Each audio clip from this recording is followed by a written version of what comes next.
आइए शुरू करते हैं निफ्टी बैंक निफ्टी का ओआई डेटा एनालिसिस। और यहाँ से हम देखेंगे कि निफ्टी बैंक निफ्टी आगे कौन से लेवल अटेम्प्ट करने वाले हैं या फिर यही कंसोलिडेट करके बचा हुआ टाइम स्पेंड करने वाले हैं। 1:50 समय हुआ है। शुरुआत करेंगे बैंक निफ्टी से।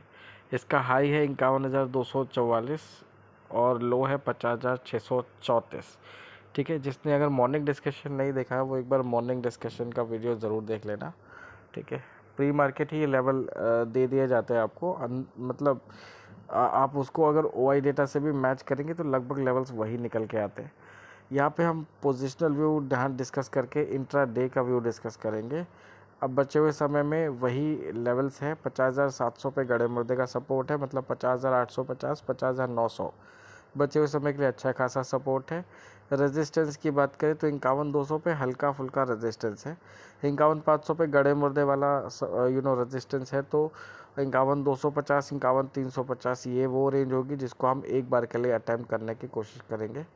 ठीक है, गलती से अगर इससे ऊपर भी चलते हैं तो भी 51,700 पे गड़े मुर्दे का रेजिस्टेंस है और टाइम कम है। तो कहीं ना कहीं 51,450, 51,550 मैक्सिमम रेंज होगी आज के लिए ट्रेड करने के हिसाब से बैंक निफ्टी पे।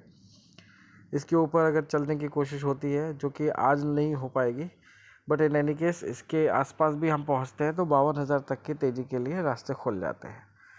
ठीक है, निफ्टी की बात करते हैं। सेम इंट्राडे व्यू डिस्कस करेंगे। हम मतलब पोजिशनल व्यू डिस्कस नहीं करेंगे। 22,600 पे गड़े मुर्दे का सपोर्ट है, तो 22,675, 22,725 ये बचे हुए समय के लिए स्ट्रॉन्ग सपोर्ट है। इसके नीचे नहीं जाना चाहिए। 22,900 पे हल्की फुल्की रुकावट है। अगर इसके ऊपर निकल के 15 मिनट टिकते हैं तो कहीं ना कहीं जो मार्केट्स है वो 22,950 से 23,050 के लेवल तक अटेम्प्ट करने की कोशिश करेंगे, क्योंकि ऊपर गड़े मुर्दे का रेजिस्टेंस नहीं है। अगर शॉर्ट कवरिंग आती है तो इसके आगे की भी तेज़ी बनेगी, बट किसी भी कंडीशन में 23,200 के ऊपर जाने की संभावना कम लग रही है आज के लिए, क्योंकि समय का अभाव है। बचा हुआ जो समय है वो 1.5 घंटा रहेगा अभी यहाँ से। तो किसी भी तेज़ी में 23,000 का लेवल भी अगर हमने अटेम्प्ट कर लिया तो 23,200 के आसपास के चांसेस लेवल के खुल जाते हैं। वो हो सकता है हमको ट्यूसडे को देखने के लिए मिले। ठीक है, इसके बीच में हमको यह भी ध्यान रखना पड़ेगा कि चाइना की तरफ से रिटेलिएशन जारी है जो ट्रंप ने टैरिफ लगाए उसके खिलाफ, और 84% जो टैरिफ चाइना ने लगाए थे ट्रंप के टैरिफ के रिप्लाई में, क्योंकि ओवरऑल चाइना के ऊपर यूएस की तरफ से 145% का टैरिफ लग चुका है।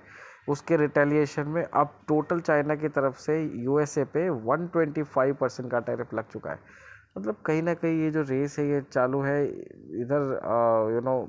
शांति के आसार समझ में आ नहीं रहे, तो हमको उससे कोई लेना देना नहीं है फिलहाल के लिए। अगर बात करें, इनको लड़ने भिड़ने दीजिए, आप शांति से ट्रेड करिए। लेवल आए तो सपोर्ट लेवल के आसपास खरीदिए, ऊपर के रेजिस्टेंस के आसपास बेच दीजिए।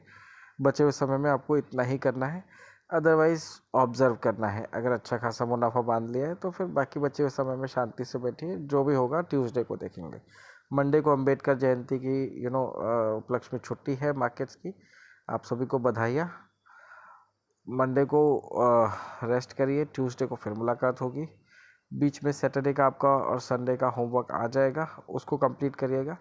And try to reply on through your comments on each video, चाहे वो ओआई डेटा हो या मॉर्निंग डिस्कशन हो या फिर होमवर्क हो। ठीक है, जो भी मिलता है उसका वहीं रिप्लाई करने की कोशिश करिए। स्टॉक स्पेसिफिक बात करें तो जो भी स्टॉक्स के लेवल दिए थे वो आते हुए नज़र आए हैं। ठीक है, स्टॉक्स हो, इंडेक्स हो या स्टॉक ऑप्शंस हो, सभी ने बढ़िया परफॉर्मेंस दी है। ठीक है, वो एज यूजुअल है, लेवल टू लेवल ही काम करते हैं तो भाव आ ही जाता है देर सवेर। ठीक है, फिलहाल के लिए कोई नई पोजीशन ओपन करने का व्यू नहीं है। ठीक है, अभी के लिए इतना ही यहाँ पे क्लोज करते हैं। मुलाकात होगी दोबारा जल्दी ही, तब तक के लिए धन्यवाद।